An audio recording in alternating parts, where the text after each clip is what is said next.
peaceful soul. I met a really good friend last weekend and he's really struggling with insomnia and he's going through a lot of distress. Could we talk about how to overcome insomnia and maybe find some relief today? Absolutely. Insomnia is a big problem in today's world. I would say millions of Americans across this country and many more millions across the planet are suffering from insomnia. And I'm sure it's a harrowing experience to not be able to sleep through the night.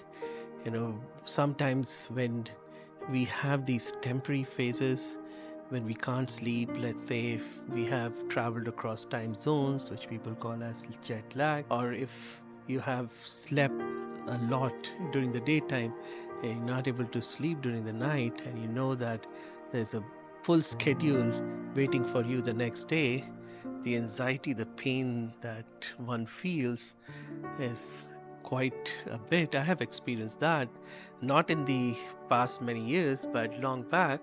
And I'm sure for those people who experience this on a daily basis, it must be horrible for them. How bad can this insomnia be on our body and mind? See, it's interesting that 1/3 of our entire life we spend sleeping. For example, if someone lives for say 90 years, then almost 30 years of that person's life is spent sleeping. So sleeping is not really a waste of time. Sleeping has an important function for the body and the mind. This is the opportunity for the body and mind to heal itself, to refresh itself, to regenerate, to repair. And so if we don't sleep adequately, then the body doesn't get the opportunity to do all of these things. It's important to go a little deeper into how sleep really works. Actually, when we go to bed in the night, through those 6, 7, 8 hours that we're sleeping, there are two different phases of the sleep. One is called as REM sleep and the other is called as non-REM sleep. May I know what is the difference between REM and non-REM sleep? Yes, so REM sleep stands for rapid eye movement and non-REM sleep is non-rapid eye movement. We don't have to go deep into exactly what happens during these sleep phases, but the non-REM sleep too is divided into 3 phases actually. So in a way, we go through these 4 phases. The first 3 are 3 phases of non-REM sleep, and then there's REM sleep. Only in one phase of these, that's the third phase of the non-REM sleep, is when the body actually goes through that regeneration repair process. The rest of the phases are also important. Again, we don't have to go into the depths of that, but only during that short phase. And that phase doesn't happen throughout the night. You see, we alternate between non-REM sleep, REM sleep. So the first phase that happens as soon as we go to sleep is non-REM sleep, then REM sleep, then non-REM, then REM, then non-REM, and then REM. So the REM sleep keeps on increasing as we progress to the night. And the non-REM sleep then doesn't go into that deep phase, the third phase, kind of gets skipped as the night progresses. So there is really very short period of time when the body gets the chance to heal itself. And it's not just the body, it's the mind as well. You see, when you have had even a short time of sleep deprivation, you feel irritable, you feel anxious. One is the anxiety, like I was saying earlier, that the anxiety that you have a full day schedule. You have a lot of things to catch up on the next day. How would you do that if you don't get an adequate sleep in the night? So, somewhere the mind goes into an anxiety phase. But also, it is a stress situation for the body and the mind. And whenever the body is subjected to stress, or whenever the mind is subjected to stress, then I'm using these words mind and body interchangeably because you see, mind and body are intricately connected. It really doesn't matter whether the stress is in the mind or in the body, both work, in tandem. So when there is stress, then the body ends up releasing many chemicals like epinephrine, norepinephrine. These are called as the catecholamines. And then there is cortisol. So these are great enzymes. They help the body in a short term to cope up with the stress. But when this continues for a long period of time, then the body starts to fall apart. We have seen this over and over again. The immunity goes down, the blood pressure will not be well controlled. People will end up with high blood pressure. Diabetes or their blood sugar will not be well controlled either. You'll have all these cholesterol problems. You'll have n number of problems. All the body functions, the metabolic functions, they start to slow down. And that's how aging happens. In fact, what we have seen now is that during these stress responses, many times the trigger for activation of the wrong kind of genes can happen. And even genes for cancer can happen during these situations. So it's no joke that stress is not good. And so sleep is an integral part of our lives. We have to respect sleep as much as we respect our daytime, awakened state. So just for my understanding, so you said the third part of the non-REM sleep, that is the most important, right? Do you know how long is it, or how does it work? I mean, if I'm sleeping for 8 hours, how long do I sleep into that third part of non? It depends. It depends. Actually, the children or babies have more non-REM sleep than adults. As we age, the non-REM sleep duration decreases. It could be a couple of hours or even less. So it isn't too much. And any time when a person wakes up, then the sleep cycle gets resetted. And so it is very possible that you may lose out on that deep non-REM sleep if there's frequent awakening through the night. And when we were talking about just a moment back, the perils of not being able to sleep, the perils of chronic insomnia. But even in an acute situation, let's say somebody has not been able to sleep for 2 days, 3 days, 2 nights, 3 nights. Now, you wouldn't call that insomnia. According to the psychiatric definition of insomnia, because it's a sleep disorder, it's a mental condition, there is a certain duration that a person has to have problems in sleeping, you see. But even for 1 or 2 days, we lose focus, we lose concentration, memory gets impaired.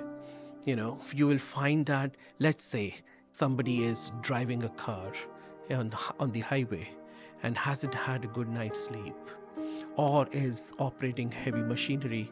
That person could be dangerous for himself and for others. I'm sure all of us have experienced it somewhere or the other, right? Long drives, long working hours, sleepless night with kids, or whatever the reason is. But I think we all have experienced that. So is insomnia same as sleep deprivation, or are they different? Not really. They are different, but there's an overlap in it. You see, insomnia will definitely lead to sleep deprivation over time, but sleep deprivation is not necessarily insomnia. You see, one is that, let's say there are external situations. The mom, who is a new mom, you see, has 2 children, 3 children to take care of, has homework to take care of, goes for work, so many different things on her plate. When would she get time to sleep? Or there could be situations where a child is studying for the examinations, preparing for the examination, and now has to study hard and is staying awake to be able to do well in the exams. Now, these are acute situations, and these are forced upon us from the outside, if you will. and so the person will be sleep deprived but will not have insomnia. So in a way, insomnia is more of a subjective thing. You see, when somebody feels the pain of not being able to go to sleep, and it is possible that someone may start feeling that pain of not going to sleep even if that person is staying awake for let's say 20 minutes, 30 minutes. And there are people who may not feel distress even if they're tossing and turning for an hour. So it's not actual duration of not being able to sleep that is insomnia. It is the subjective experience of the pain. But of course, if you are not able to sleep, if you're tossing and turning through the night, there could be medical reasons for that too, that a person is not able to sleep. There could be genetic reasons actually that people end up with insomnia. But these are internal factors. It's not enforced. So, like, I really want to sleep, but I am so busy that I'm not able to sleep. That is sleep deprivation. And I want to sleep, but I'm not able to sleep because I don't know what's happening inside. So that's insomnia. Exactly. But you understand now that insomnia will eventually lead to sleep deprivation. If you have tossed and turned through the night, not slept for more than 1 or 2 hours, definitely the next day morning you won't be fresh. So, but here to understand that insomnia has different components as well. You see, one is going to sleep. That is, if I take a long time to go to sleep, which from the medical point of view, we call it as induction of sleep. So that could be prolonged and that could be distressing. The second is staying asleep, which medically we call that as maintenance of sleep. Now that could be a problem too. Some people may go very quickly to sleep. Yeah, the induction may be no problem, but they may have frequent awakenings through the night. And it's possible that when they wake up, then going back to sleep could be a problem. Then there are some people who find it very difficult to wake up, or they wake up very early. You see, like say 3 o'clock, they wake up in the morning. They have gone to bed at say 11 o'clock. It took them 15 minutes to go to sleep. They didn't wake up through the night, but now they are awake at 3 o'clock and they can't go back to sleep. So sometimes that can happen. So you see, insomnia is actually a part of a big spectrum of sleep disorders. And in insomnia itself, there are many different components to, the distress that insomnia can cause for us. Okay, so what are the ways one could improve sleep in general? Yeah, well, there are lots of videos on YouTube. You can look up on Google how we can improve our sleep from the medical point of view. We call this as sleep hygiene. That is, how do you improve your sleep hygiene? So we have seen it over and over again that when we engage in certain activities before sleeping, then sleep is affected. For example, if you're watching television late evening, we've seen that when you're looking at your devices, all the ultraviolet radiation that comes to us, we get exposed to all this. That has a detrimental effect. How much is our screen time, in other words, in the evening? Then the other aspect could be what you're consuming. Let's say you've consumed a lot of caffeinated beverages through the day and especially in the evening, or alcohol make a lot of difference as well. And then some people have a very erratic sleep schedule, and it is very common for people, especially in the West, that they would have a certain schedule for sleep for during weekdays and then a different one for weekends. Yeah, so let's sleep in on the weekends and then maybe they can take a nap on the weekends, which is absolutely impossible on a work day. And so then going to bed could be delayed, or they may be sitting watching television or Netflix or partying or whatever. So they go to bed late in the night. So what we have realized that when we talk about sleep hygiene is to avoid all these alcoholic beverages, caffeinated beverages, especially late in the evening. Another thing, many of these things have a diuretic effect. That means that they can cause you to have more urination, need to pee. And so you would necessarily wake up in the middle of the night to use the bathroom. Then simple things like avoiding television late in the night, avoiding too much of light, just dimming the light.